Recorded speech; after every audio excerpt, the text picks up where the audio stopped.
All right, today we're going to take a look at lesson 4 of module 1, which is all about sketching graphs and comparing functions. So today we're going to talk about how to sketch the graph of a function and compare functions that are represented in different ways, like graphs and equations and tables and all that. To start off with, we're going to just take a look at reviewing our vocabulary words so far. So I'm going to go down the list. If you want to pause it right now and try this on your own, I would recommend it. If you haven't done this yet, go ahead and just take a moment, pause, and try to do it. All right, I'm assuming you are unpaused now, so we can check our answers.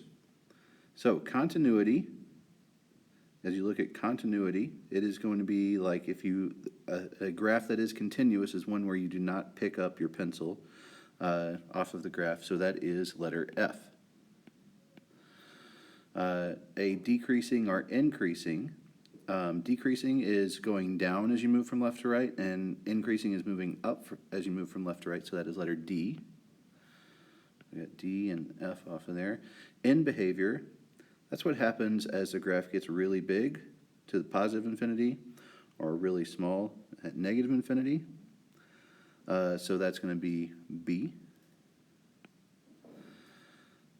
Extrema, those are the maximum and minimum points.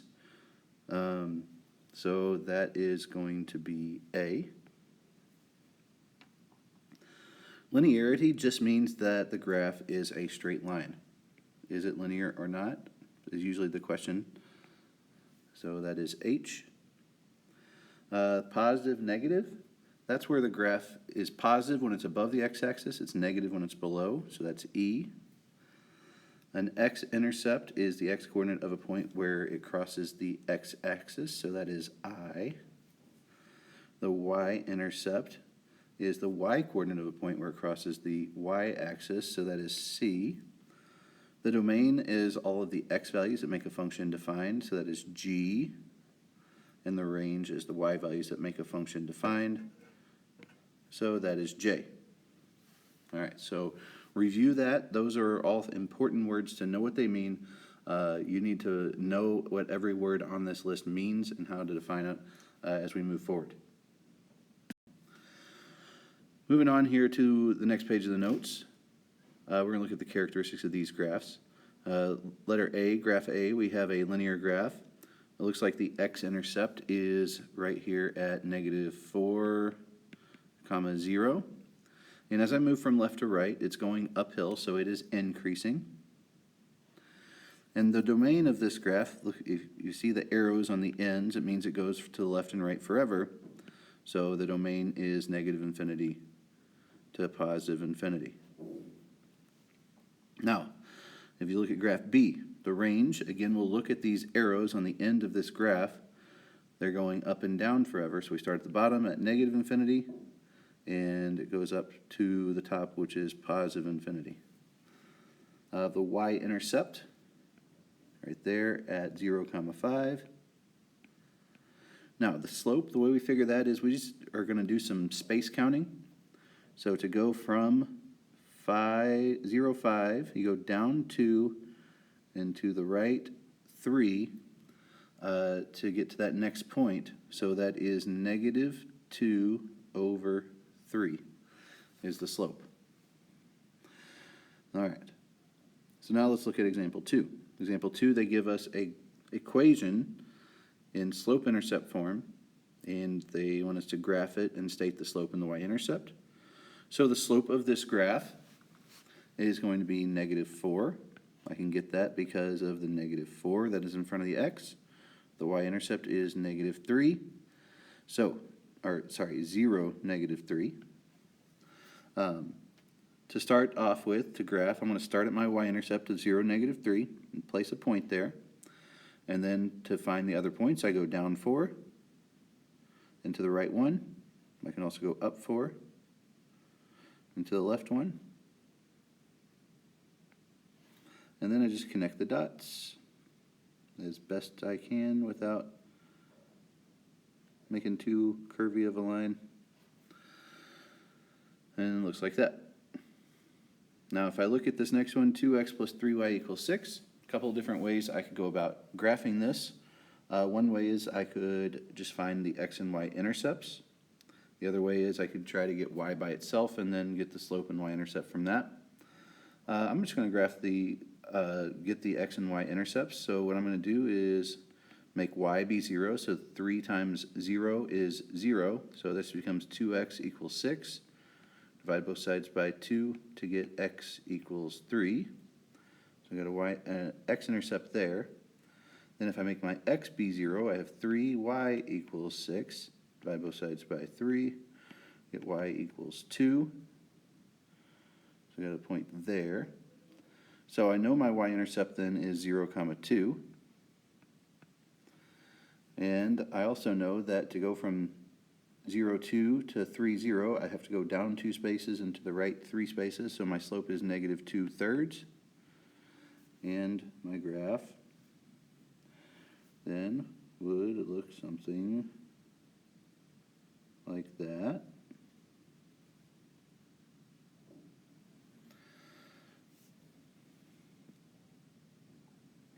All right, and then example 3, we got a table. Circle which statements about f of x and g of x are true. So first off, we need to just look at what this is saying for each statement. G of x has a faster rate of change than f of x. Rate of change is another word for slope. So think, when you see rate of change, think slope. Oh, there's no T there. That's an L. Slope. All right, so the slope of g of x looks like it is going up 2 and to the right 1. So the slope of g of x is 2 over 1, or just 2. Now, let's look at the table. The increase here from negative 6 to negative 3 is 3, and from negative 3 to 0 is 3. Looks like that is a constant rate of change. And then from negative 3 to negative 2, that's up 1. They're all plus 1s.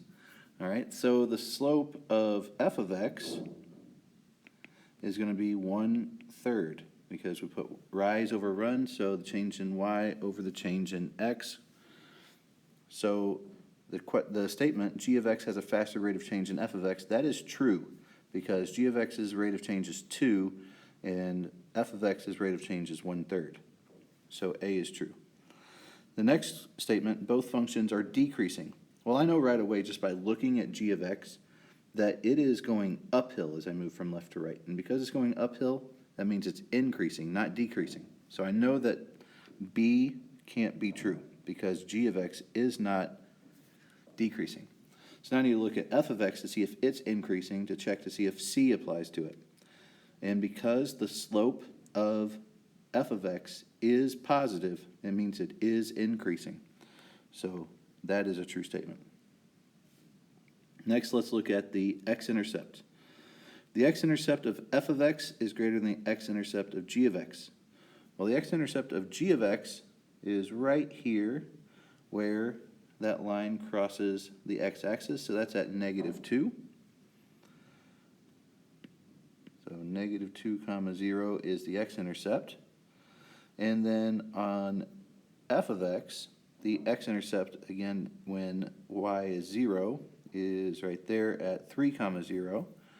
And 3 is greater than negative 2, so D is a true statement. And then lastly, the y-intercept of g of x is less than the one of f of x. The y-intercept of g of x, right there at 0, 4. And the y-intercept of f of x is there at 0, -1. So 4 is bigger than -1, so g of x is greater than f of x, not less than. So therefore E is not true. All right, let's move on to the last page here. Now we're going to look at some nonlinear functions. All right, so the first statement, f of x intercepts the x-axis blank times than g of x. So we're either going to say greater or fewer. Well, f of x intercepts the x-axis 1, 2, 3 times. G of x intercepts 1, 2, 3, 4 times. So we would say fewer. The y-intercept of g of x is y-intercept is here, somewhere between 1 and 2. The y-intercept of f of x is here, looks like at negative 2. So the y-intercept of g of x is greater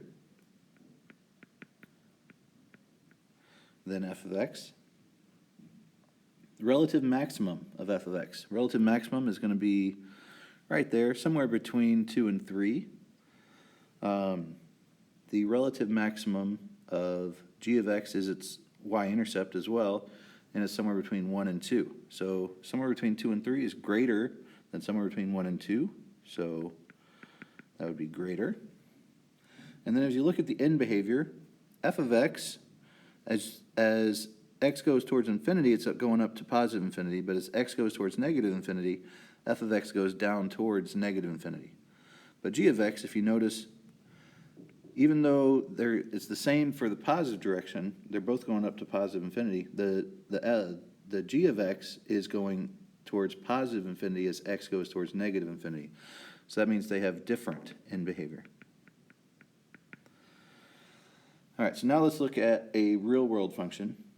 Hay is test driving a car she's thinking of buying. She decides to accelerate to 60 miles per hour, then decelerates to a stop to test its acceleration and brakes. It takes her 15 seconds to reach her maximum speed and an additional 15 seconds to come to a stop. So the y-intercept, if you think about it, that is your starting speed. Actually, let's go ahead and start making our graph. First, we need to label our graph. And so we're going to use, for the x-intercept, we're going to use time. And we're going to measure that in seconds. For our y graph, our y-axis, we're going to measure that in,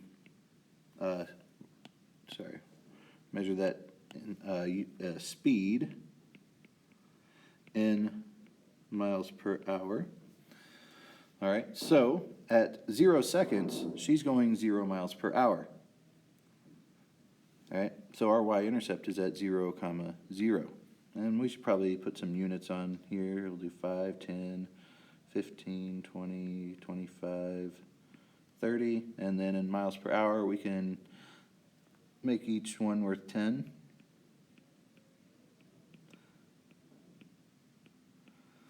So she only goes up to 60, so that's as far up as I have to go. So after 15 seconds, she reaches that speed of 60 miles per hour. So she increases at a constant rate of increase. And so she increases the speed at a uniform rate for the first 15 seconds. And then she decreases the speed at a uniform or constant, however you want to say, for the next 15 seconds after that. So it looks like that is our graph until she reaches a stop. And of course, when she stopped, she's going 0 miles per hour, and it took her 30 seconds. All right, so that is the end of the notes. If you have any questions, please shoot me an email or come see me.